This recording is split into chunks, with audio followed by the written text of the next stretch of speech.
I used to believe I was living the American dream. 4 years ago, I married Nicole, the woman I thought would be my partner for life. We met during our senior year at State University, where she was studying communications and I was finishing my computer science degree. She was beautiful, charming, and seemed to share my vision of building something meaningful together. After 3 years of dating, I proposed on the beach where we had our first real conversation about the future. She said yes with tears in her eyes, and I believed those tears were pure joy. Our wedding was perfect. Small, intimate, everything we both claimed to want. I landed a position as a senior network engineer at TechFlow Solutions 6 months later, pulling in a solid six-figure salary. Nicole never pursued her career after we married. "I want to focus on building our home," she'd say, her hand resting on my chest as we lay in bed. "I want to create the perfect foundation for when we have children." I was happy to provide for us both.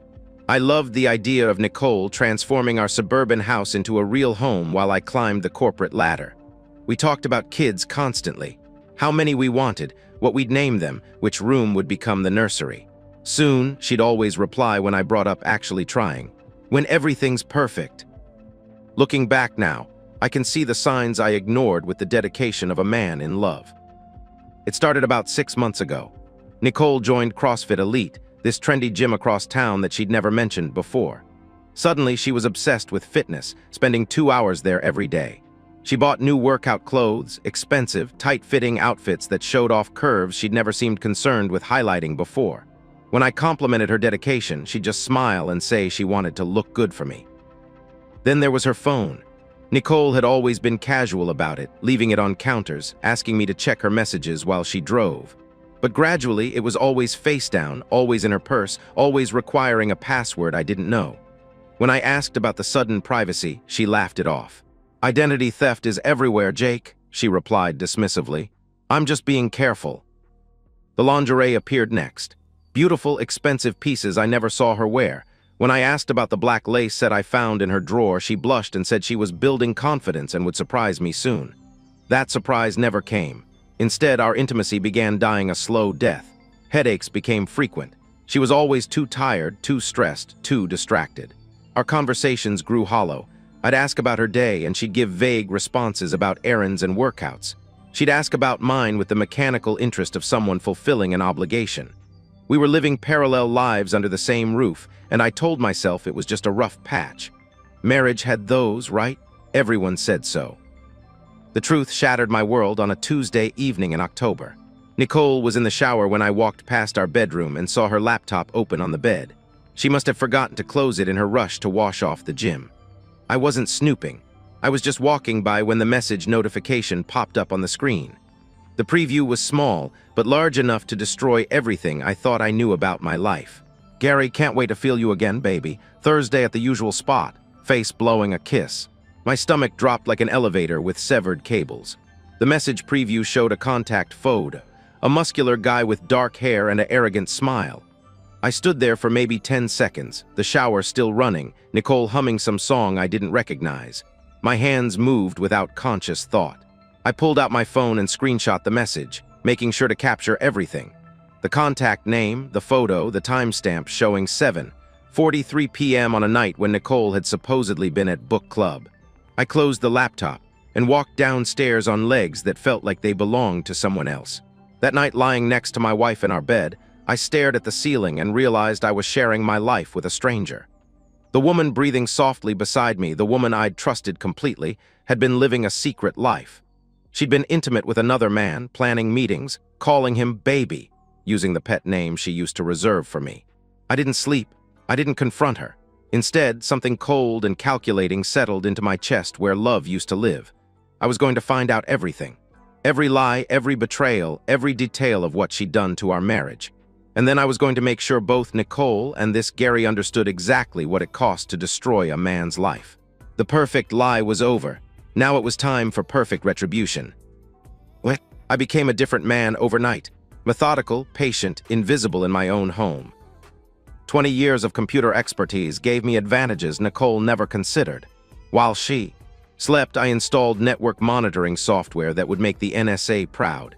Every device connected to our Wi-Fi was now under my surveillance.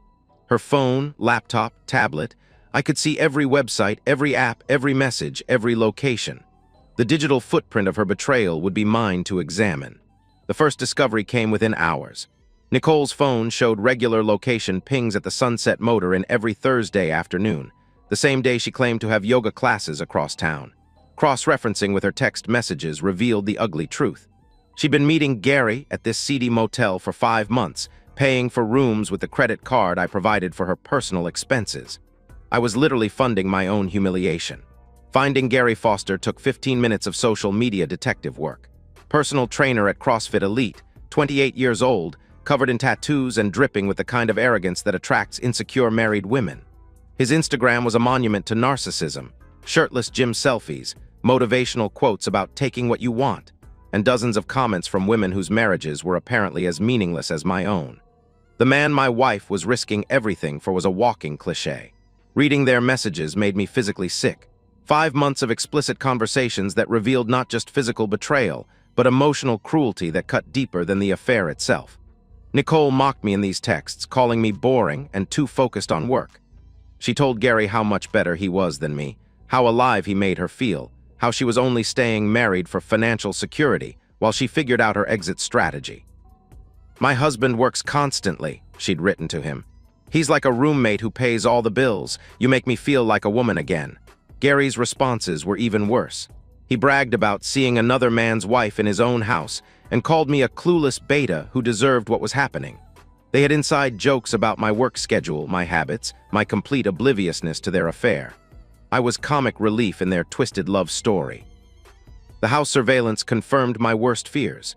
Hidden cameras disguised as phone chargers revealed that Gary had been in our home at least a dozen times over the past 5 months. They'd used our bed, our shower, our kitchen. He'd eaten food I'd bought while planning their next meeting. The footage was devastating.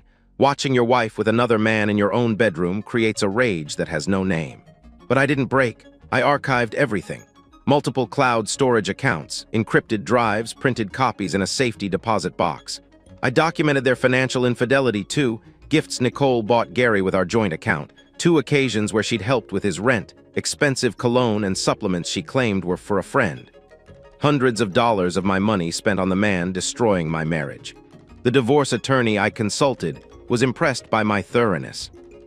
"In 30 years of practice, I've never seen documentation this comprehensive," she said during our consultation. Our state's adultery laws would work in my favor, especially with video evidence and financial records.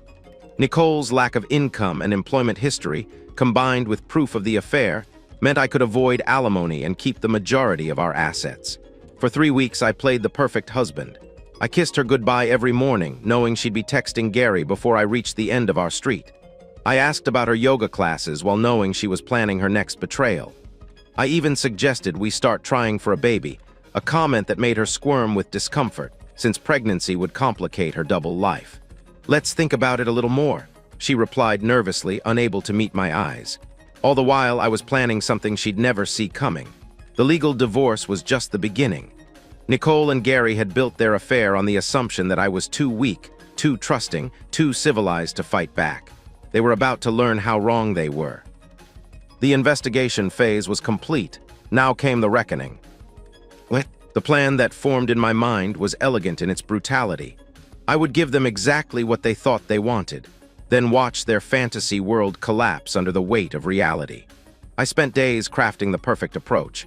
It had to seem genuine, unexpected, and too good for Nicole to refuse. On a Thursday evening, deliberately chosen because I knew she'd spent the afternoon with Gary, I sat her down for what she thought would be another boring conversation about our relationship.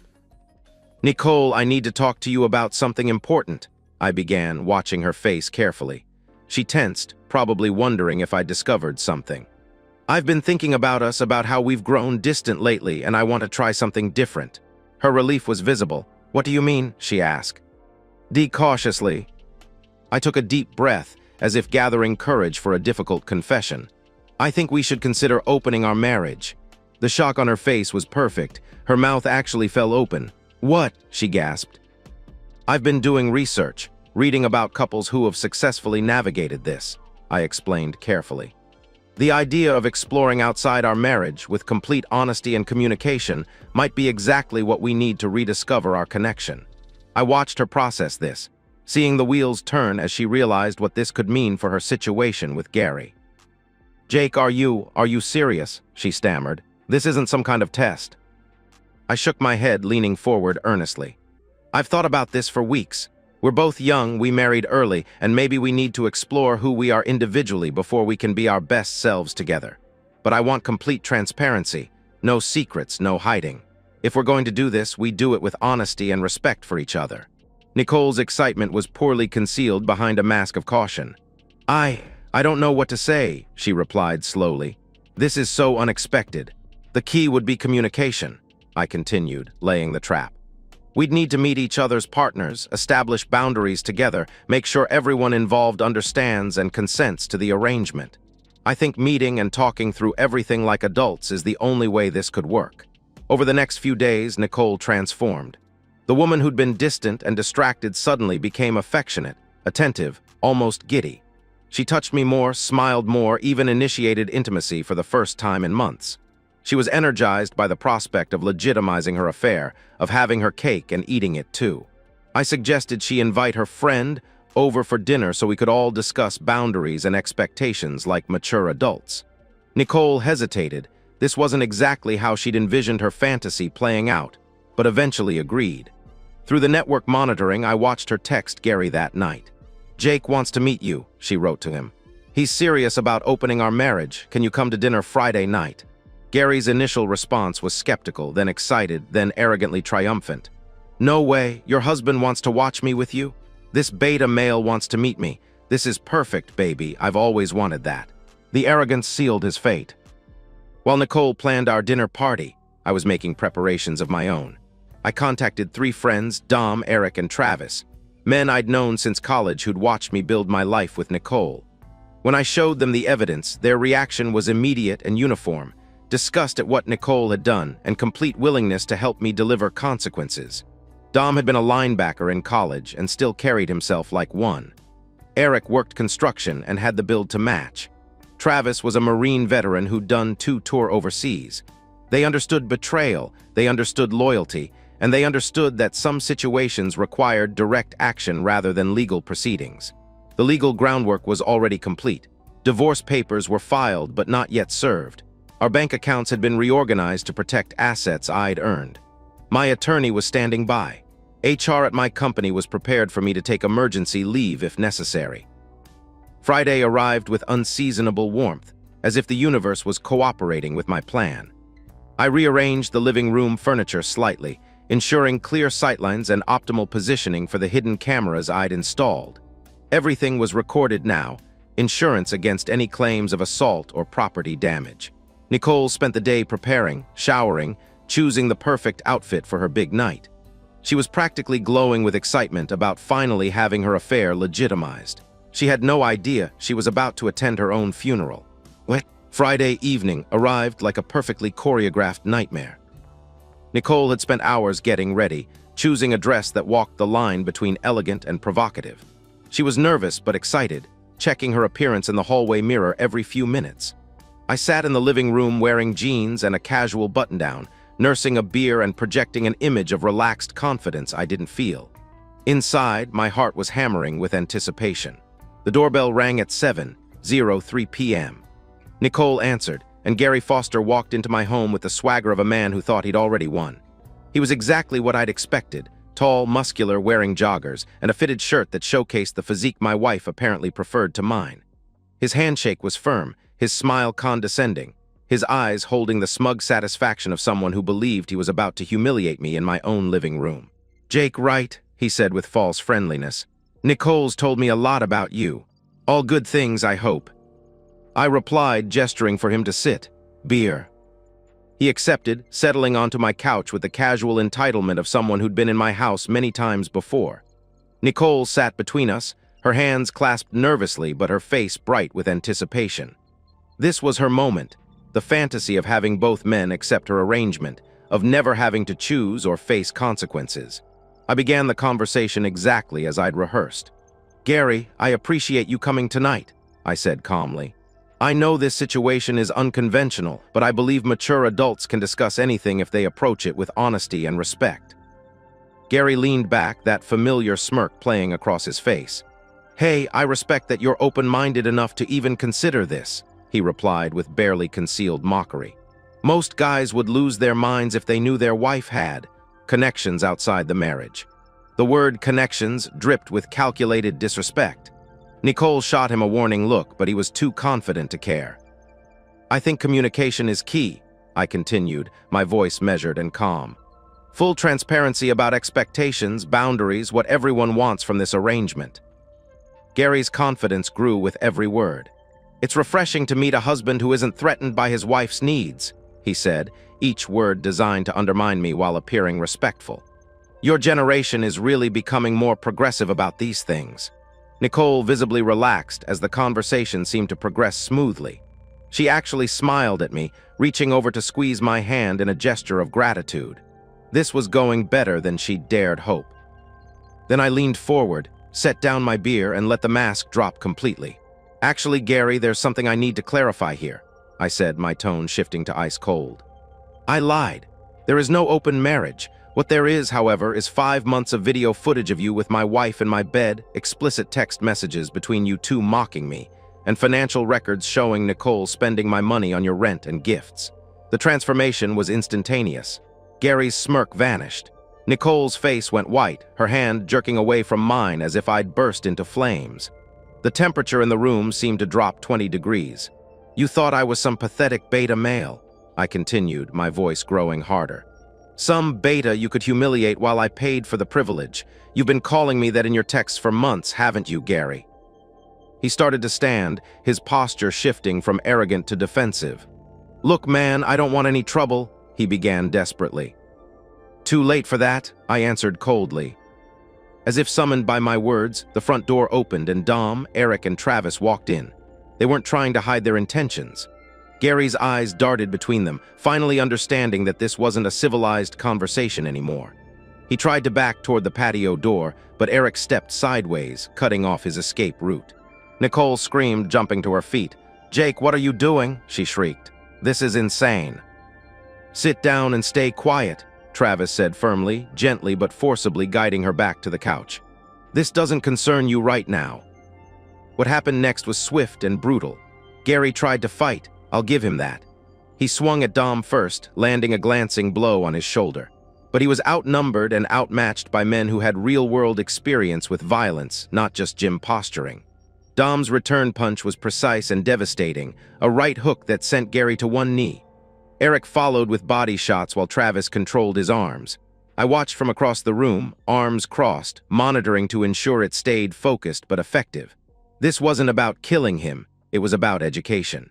They targeted his ribs and legs primarily, places that would hurt intensely and heal slowly without causing permanent disability. His nose broke when he tried to lunge at me, blood spattering across my hardwood floor. The sound of his groans mixed with Nicole's hysterical sobbing created a symphony of consequences. After roughly 2 minutes, an eternity when you're on the receiving end, I called it off.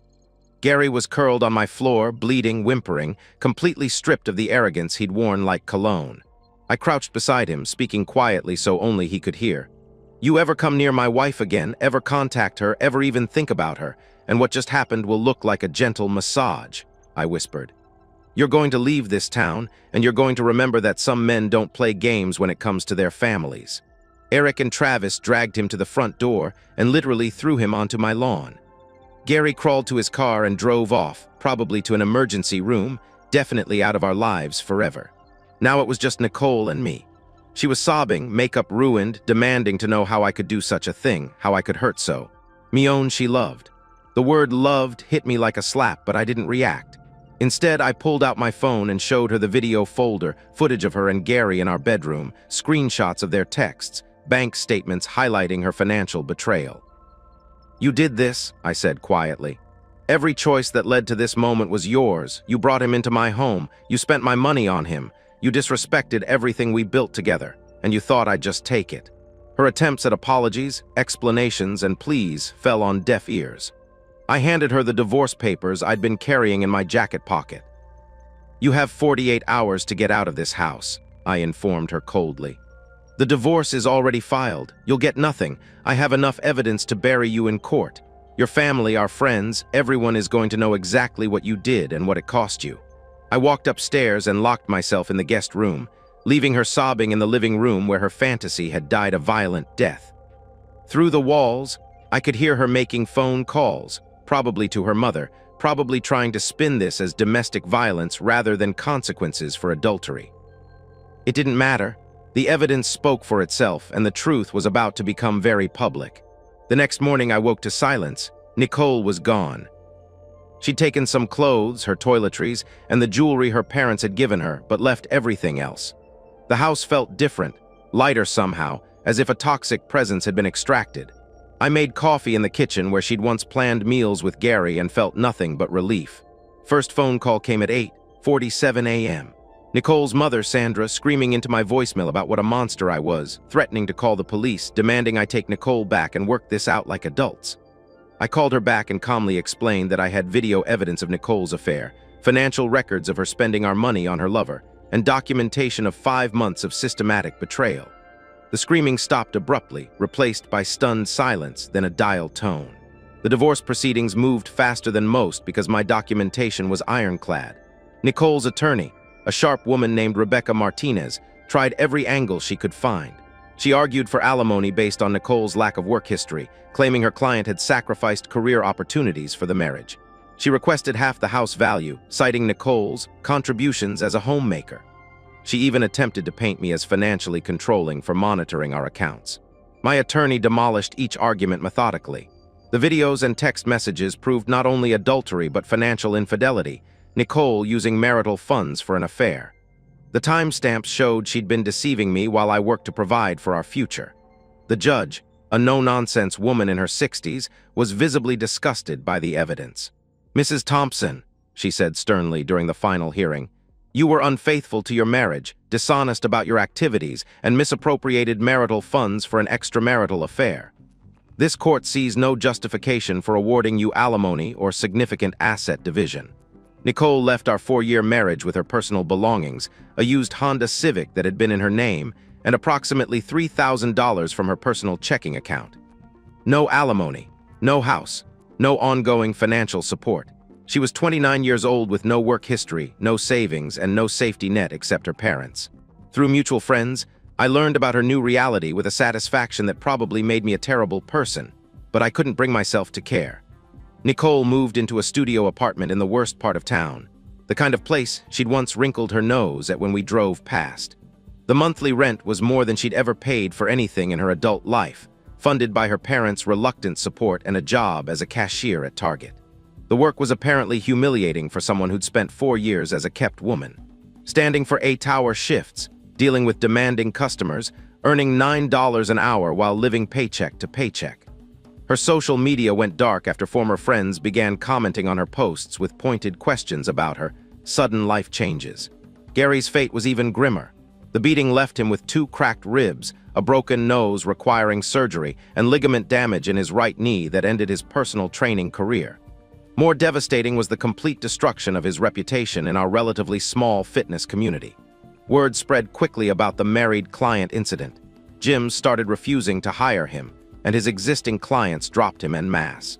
I heard through a friend at CrossFit Elite that Gary moved back to his parents' house in Ohio within 6 weeks, his Instagram account deleted, his local connections severed. The knee injury required months of physical therapy and left him with a permanent limp that made demonstrating exercises impossible. His career as a fitness influencer died with his physical capabilities. For me, the aftermath was more complicated. Some people, especially the men who knew the full story, quietly respected what I'd done. They saw it as justified defense of marriage and masculinity in a world that often punishes men for fighting back. Others, particularly women in our social circle, viewed me as dangerous and controlling. I lost some friendships, but realized they weren't really friendships if people would side with an adulterous wife after seeing clear evidence of her betrayal.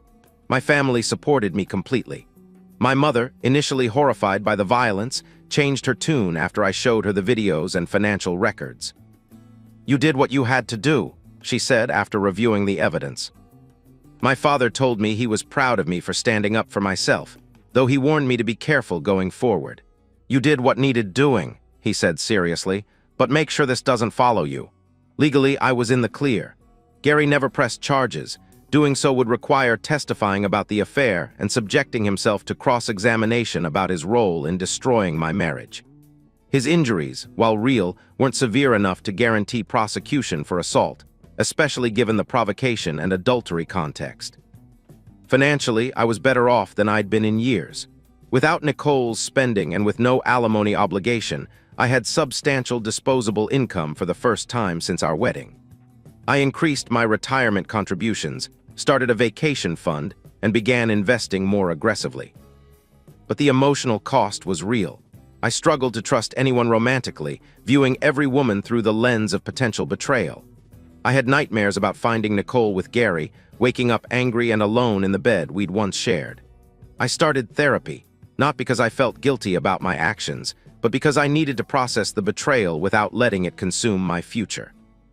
6 months after the confrontation, I was still single, still angry, but no longer drowning. The guest room had become my home office. The master bedroom had new everything: furniture, paint, carpet, even the windows. I couldn't stand any reminders of what had happened there.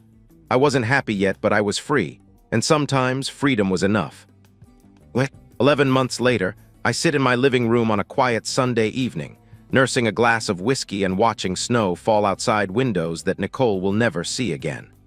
The house is completely mine now, every room renovated or rearranged, every memory of our marriage systematically erased and replaced. My phone buzzes with a text from my college buddy Mike, asking if I want to join him for a ski trip to Colorado next month. I text back, yes, without hesitation. 6 months ago, I wouldn't have been able to commit to anything social. Now, slowly, I'm rebuilding a life that belongs entirely to me. I don't regret what I did to Nicole and Gary. Some people would call it excessive, even monstrous. I call it necessary. They made a calculated decision to betray me, to mock me, to use my money and my home for their affair, betting that I was too weak or too civilized to do anything meaningful about it. They were wrong. I'm not naive enough to pretend I'm a hero. The violence crossed legal lines, and I took risks that could have destroyed my career and landed me in prison.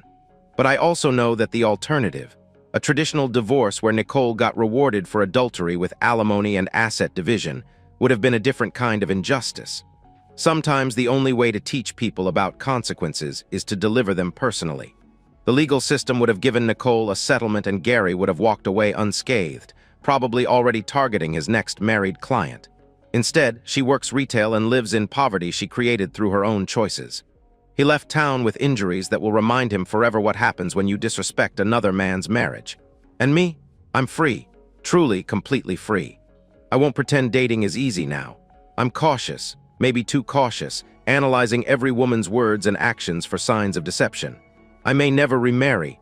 The idea of trusting someone with that level of access to my life feels impossible right now. But that's a choice I get to make on my own terms, not because someone trapped me with lies and manipulation. Tomorrow I have a meeting about a promotion to senior systems architect. Next month, that Colorado ski trip. Next year, maybe a house in the mountains where no one knows my story. My life belongs to me again.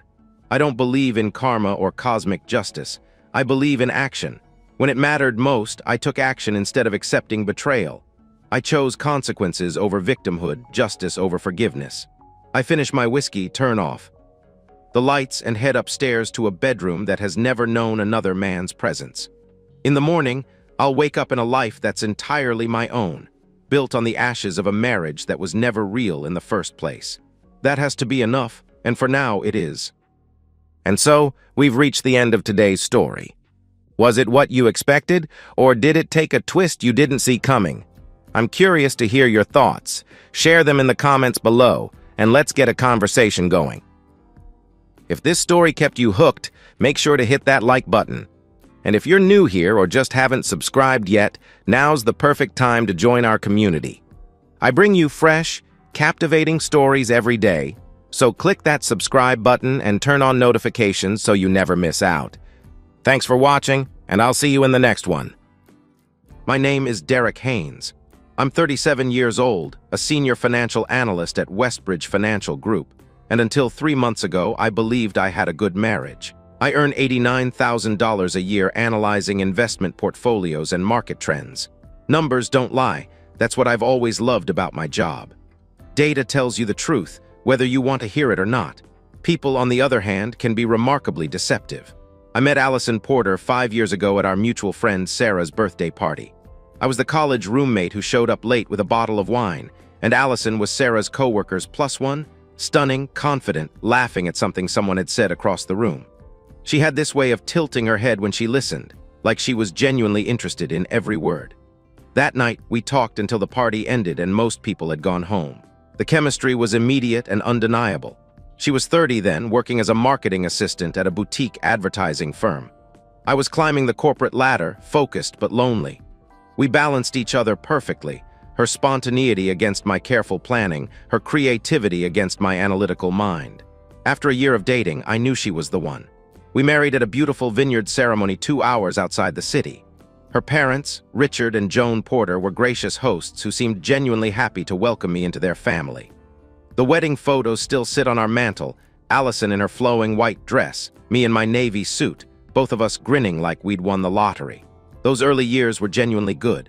We weren't just playing house, we were building something real together. We traveled, long weekends in wine country, a 2-week trip to Europe that maxed out our credit cards but created memories I still treasure. We hosted dinner parties in the condo I'd purchased 6 years ago before I even met her. Allison would spend hours planning menus and arranging flowers, transforming our space into something warm and inviting. We talked about children, but always with the phrase, "when the time is right." Allison would stroke my arm and say, "I want us to have more time together first, just us," she would tell me with gentle certainty. I respected that. I loved our freedom, our late-night conversations, our ability to be spontaneous. 2 years into our marriage, Allison made an announcement that seemed completely reasonable at the time. "I'm burned out at work," she said over breakfast one Saturday morning. "The agency is demanding impossible deadlines. My boss is a micromanaging nightmare, and honestly, Derek, I want to focus on us, on making our home a sanctuary," she explained with frustration clear in her voice. I was supportive. We were financially stable. My salary could cover our expenses comfortably, and if she needed a break from the corporate grind, why not? "We're comfortable," I told her, kissing her forehead. "Whatever you need." So Allison quit her job. She threw herself into redecorating our condo with an enthusiasm I found endearing. She joined an upscale gym, Fitness Elite, $200 a month, and started taking yoga classes. She seemed happier, more relaxed. The first change happened about 3 months ago. Allison started greeting me every evening with fresh coffee. Not just any coffee, she'd invested in an expensive espresso machine and would have a perfect cup waiting when I walked through the door. "Thought you could use a pick-me-up after your long day," she'd say, handing me the steaming mug with a smile that seemed genuinely caring. It was a sweet gesture, thoughtful wife behavior, except something strange started happening. Within 20 minutes of drinking Allison's coffee, an overwhelming exhaustion would hit me. Not normal tiredness. This was bone-deep, can't-keep-my-eyes-open fatigue that came on like a freight train. I'd barely make it to the couch before consciousness would slip away completely. I'd wake up hours later, midnight 2 a.m., sometimes 3 a.m., sprawled on the living room furniture with pounding headaches and disorientation that felt almost like a hangover. Allison would be asleep in our bedroom, and I'd stumble there, confused and exhausted. "You're working too hard," she'd say the next morning, concern creasing her features. "Your body is telling you to slow down," she would insist with what seemed like genuine worry. I wanted to believe her. I've handled stress before, college finals, major presentations, market crashes that kept me at the office until midnight for weeks. But I'd never experienced anything like this systematic collapse that seemed to happen only at home, only in the evenings, only after Allison's coffee. But late at night, when I'd finally make it to bed and lie staring at the ceiling while Allison slept peacefully beside me, a single thought would crystallize in the darkness. What if she's doing this on purpose? What? I've spent 12 years analyzing financial data for Westbridge Financial. My job is identifying patterns that others miss, market trends, investment anomalies, the subtle shifts that indicate when something is fundamentally wrong beneath the surface. It's pattern recognition at its most essential level. So when that thought crystallized in my mind, what if she's doing this on purpose? My analytical training kicked in automatically. If something was wrong with my marriage, I needed data, hard evidence, proof that would either confirm my suspicions or put them to rest once and for all. I started documenting everything. I bought a small notebook that I kept locked in my desk drawer at work. Every day I recorded the details.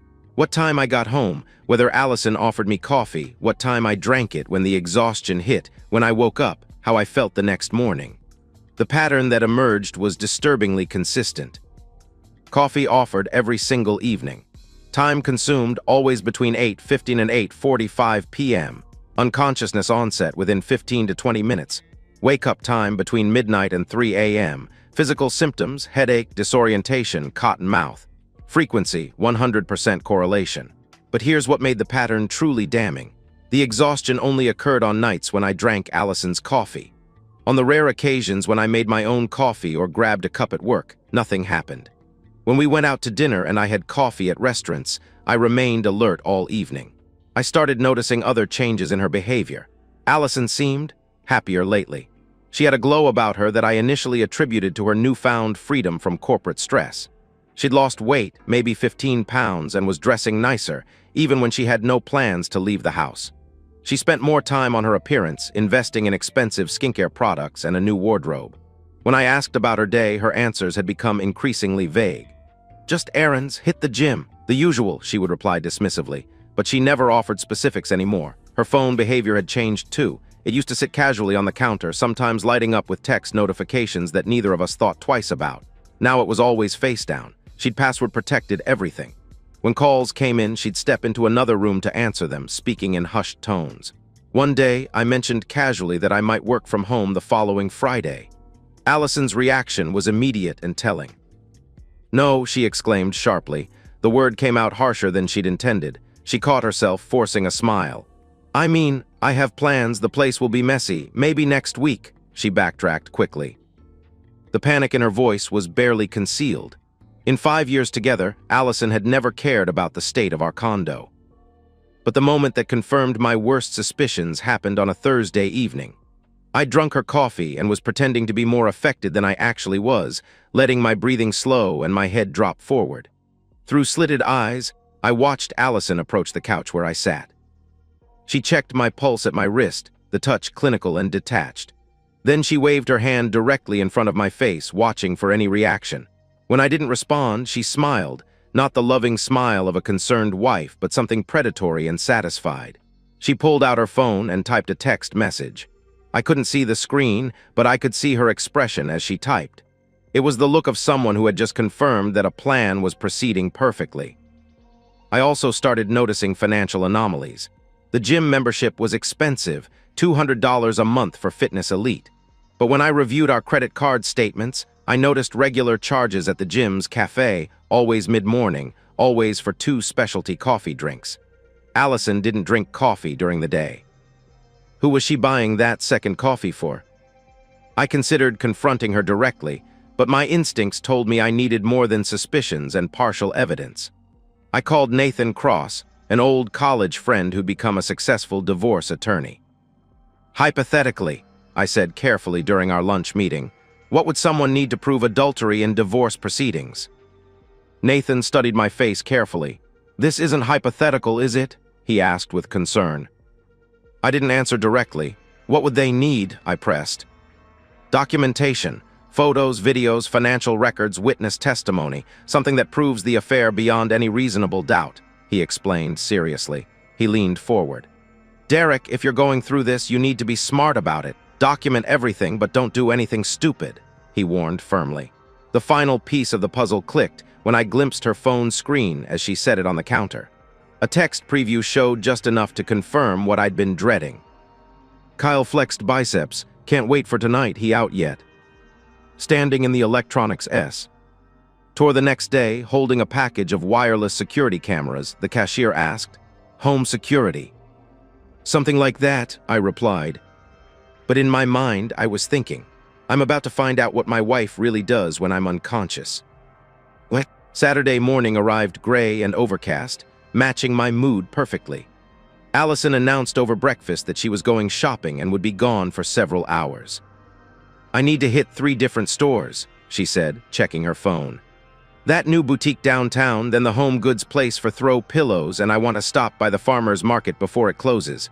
Probably won't be back until 4 or 5, she explained casually.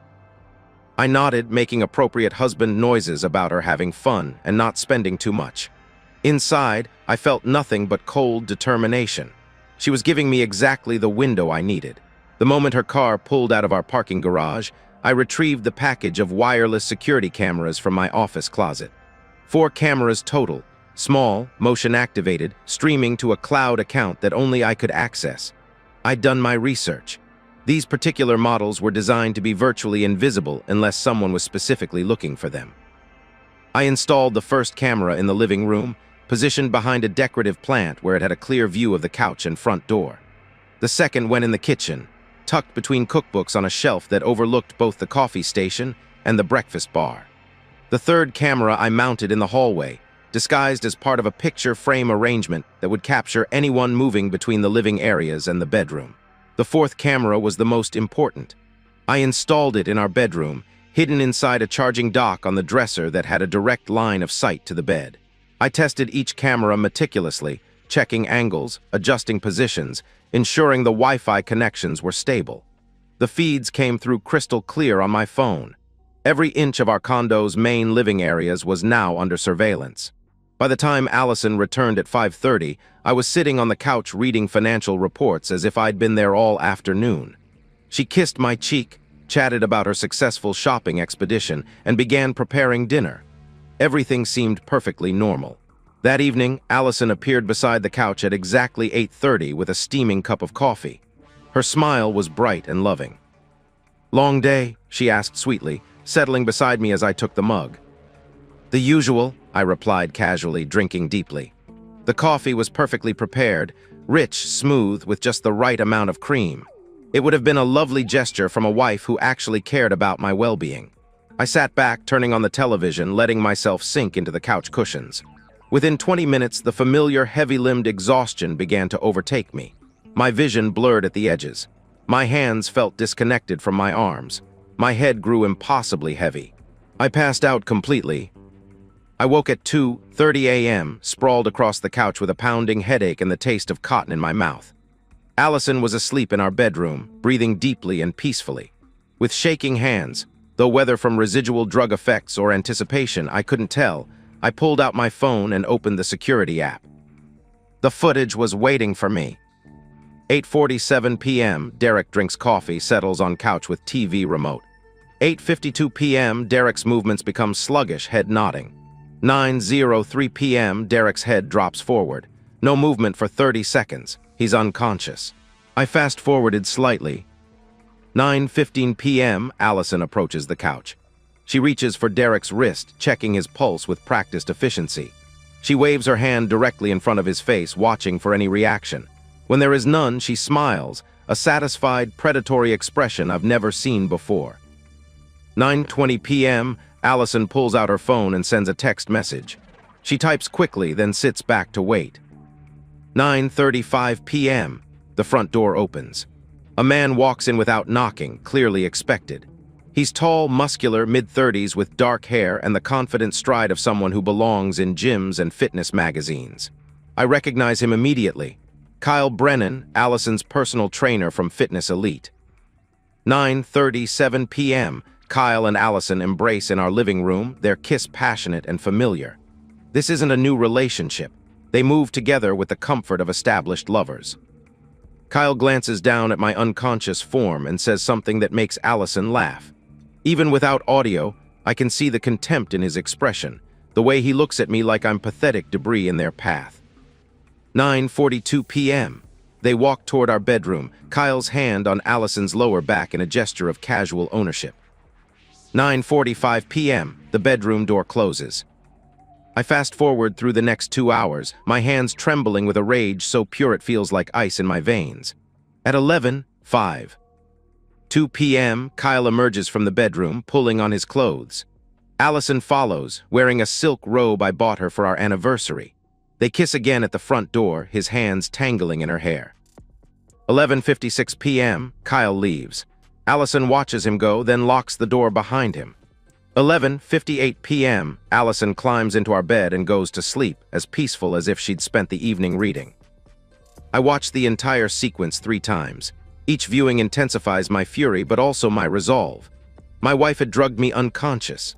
She'd brought her lover into our home, our bedroom, our bed, and they'd laughed at my unconscious body lying mere feet away. But I don't confront her. Not yet. I need more than video evidence. I need proof that will hold up in court, evidence so overwhelming that no lawyer could create reasonable doubt. The next morning, I act completely normal. I kiss Allison goodbye, tell her I love her, head to work as if nothing has changed. But inside, I'm calculating, planning, building an unshakable case. That evening, she brings me coffee again. This time, before the drug takes full effect, I manage to save half the mug's contents in a sealed container while Allison is in the shower. I document the chain of custody with photographs, date stamps, and detailed notes about the collection process. 3 days later, I send the sample to Mitchell Forensics, a private lab that Nathan had recommended for divorce cases requiring toxicology evidence. The results arrive via encrypted email. Zolpidem, Ambien, 20 mg concentration, enough to render an average adult unconscious for 4 to 6 hours. The report notes that this dosage level indicates intentional administration rather than accidental contamination. Intentional criminal. I call Nathan immediately. I need to see you, emergency, I tell him urgently. In Nathan's downtown office, I present everything. The security footage on my phone, the forensic report, the financial records showing Allison's gym expenses, and the mysterious double coffee purchases. Nathan's expression grows progressively harder as he reviews each piece of evidence. Jesus Christ, Derek, he says, leaning back in his chair, processing what he's seen. This isn't just adultery, this is assault, possibly attempted poisoning. With this evidence, the district attorney could press criminal charges that would stick, he explains gravely. What are my options? I ask. My voice is steady, but Nathan can hear the steel underneath. Divorce-wise, this is a slam dunk. Adultery, drugging, reckless endangerment, she won't see a penny in the settlement. But Derek, you could also pursue criminal charges. Assault, reckless endangerment, illegal drug administration. They're looking at potential jail time, he outlines carefully. I stand up, straightening my suit jacket. I want them destroyed, both of them, I state coldly. Nathan leans forward, studying my expression. What exactly are you planning? He asks with concern. I'm going to catch them in the act one more time, and I'm going to make sure they regret ever touching what was mine, I reply with quiet determination. Nathan's voice carries a note of warning. Derek, don't do anything that could jeopardize the legal case. Don't give them ammunition to use against you, he cautions seriously. I meet his eyes directly. 2 nights from now this ends. Make sure the police are ready for my call, I tell him firmly. I walk out of his office, leaving Nathan staring after me. I know he's concerned about what I might do, but he doesn't understand. I'm not planning to jeopardize anything. I'm planning to ensure that justice is served with the kind of finality that neither Allison nor Kyle will ever forget. 2 nights later, I arrived home from work at exactly 6:15 p.m., the same time I'd been coming home for the past 5 years.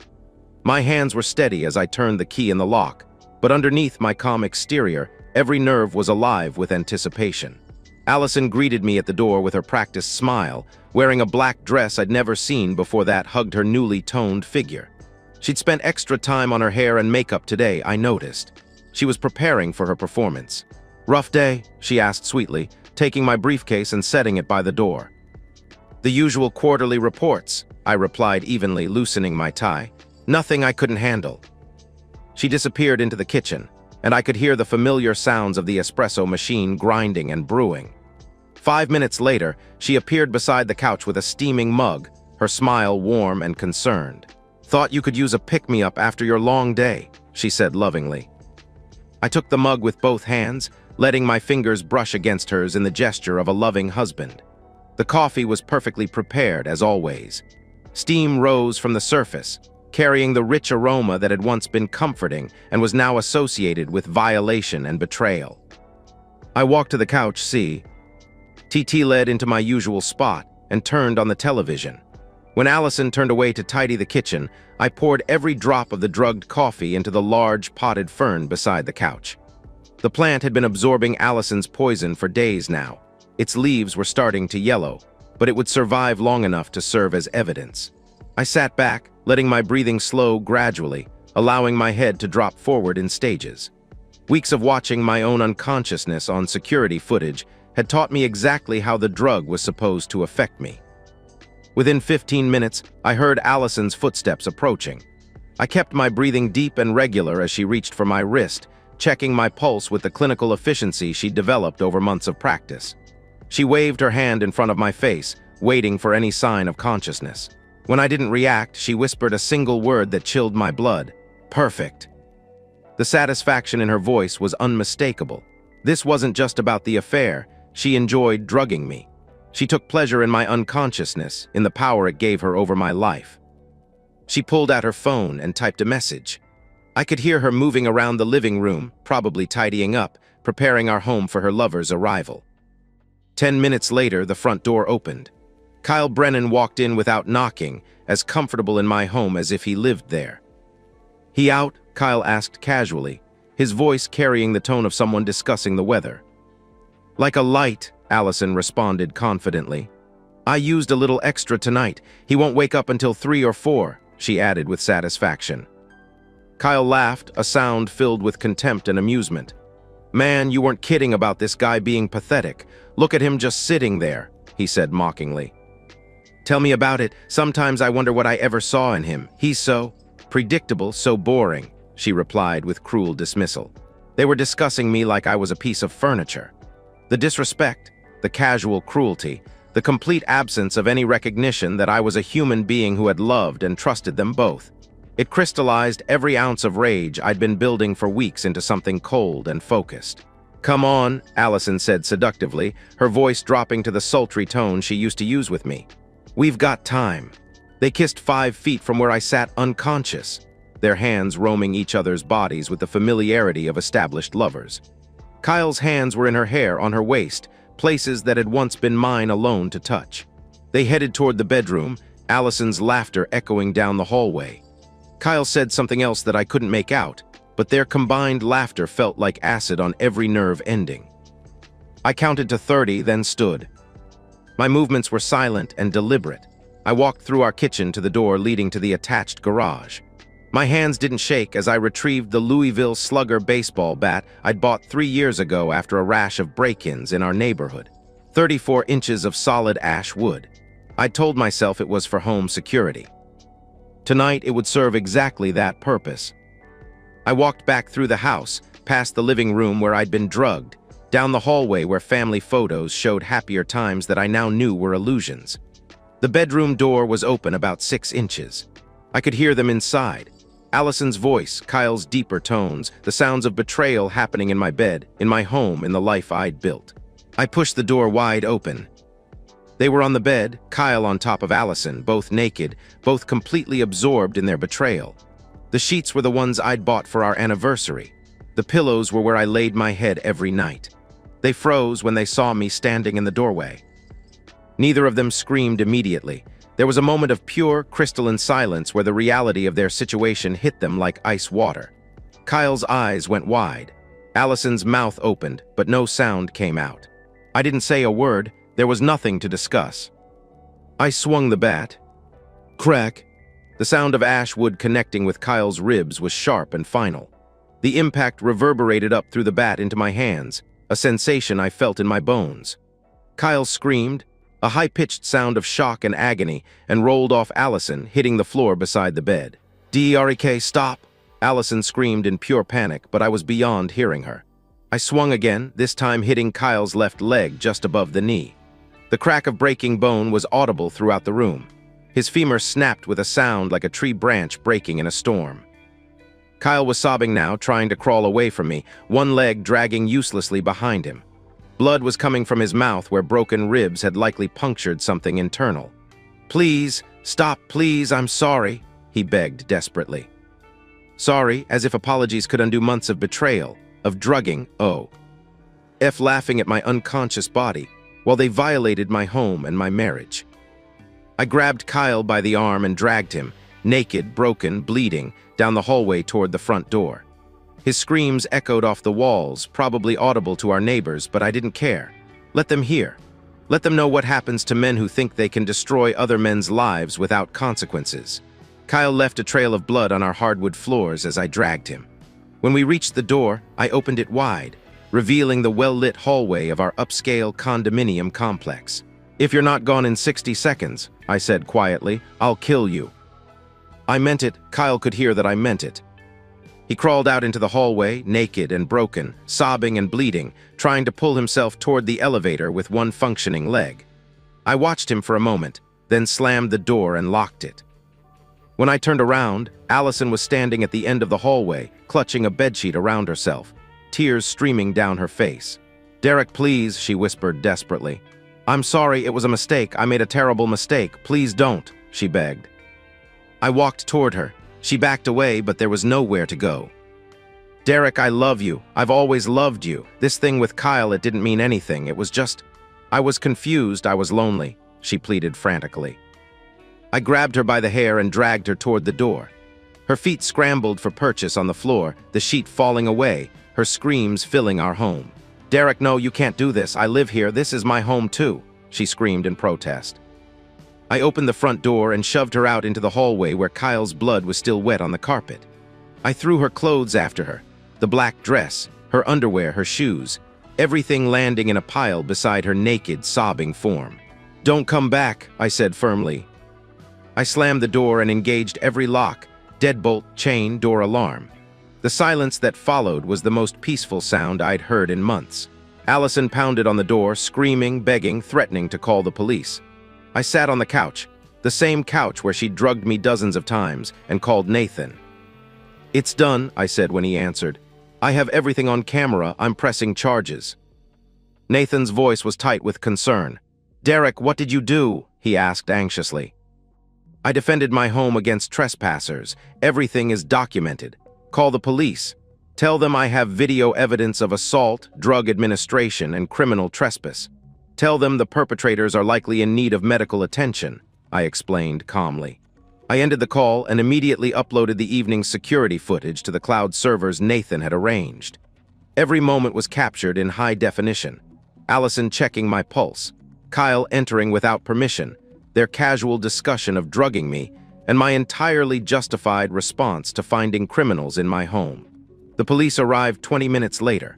Allison had managed to get dressed by then, but Kyle was still in the hallway, naked and semi-conscious, leaving a spreading pool of blood on the expensive carpet our homeowners association would have to replace.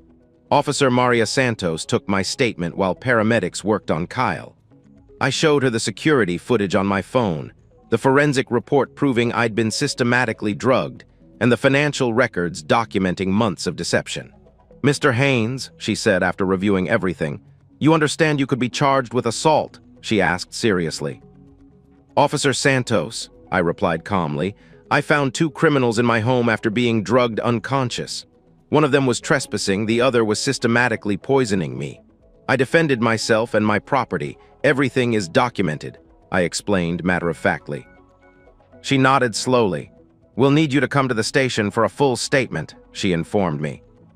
"Of course, should I call my attorney?" I asked politely. "That would be advisable," she replied professionally. 2 days later, Allison was arrested at her parents' house.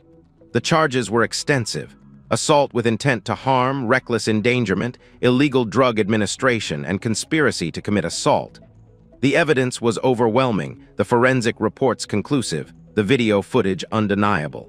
Kyle was arrested at the hospital where he was recovering from emergency surgery to repair his shattered leg and internal bleeding from broken ribs. His charges included criminal trespass, conspiracy to commit assault, and accessory to drug administration. His personal training career was over. His athletic activities were finished. He would walk with a permanent limp for the rest of his life. The district attorney offered them both plea deals to avoid the expense and publicity of a trial. Allison accepted 3 years in state prison. Kyle took 18 months, though his medical expenses would bankrupt H. IM long before his sentence was complete. I filed for divorce immediately. With Allison's criminal conviction and documented adultery, the proceedings were straightforward. I kept everything: the condo, our savings, all marital assets. Allison was left with nothing but a prison sentence and a criminal record that would follow her forever. Richard and Joan Porter called me the week after Allison's sentencing. "Derek," Joan's voice was broken, aged by shame, "we're so sorry. We had no idea what she was capable of. We've cut her off completely. She's not welcome in our home," she said with deep regret. I appreciated the gesture but felt nothing toward them. They were collateral damage in their daughter's destruction, but they weren't my concern anymore. As I watched Allison being led away in handcuffs, she looked back at me one last time. There was no apology in her eyes, just shock that she got caught. I felt nothing but satisfaction. 2 months after Allison's conviction, I sold the condo. Too many bad memories lived in those walls, the couch where I'd been drugged, the bedroom where I'd been betrayed. I bought a small house in a quiet suburb 30 minutes away. Fresh start, clean slate. I began therapy.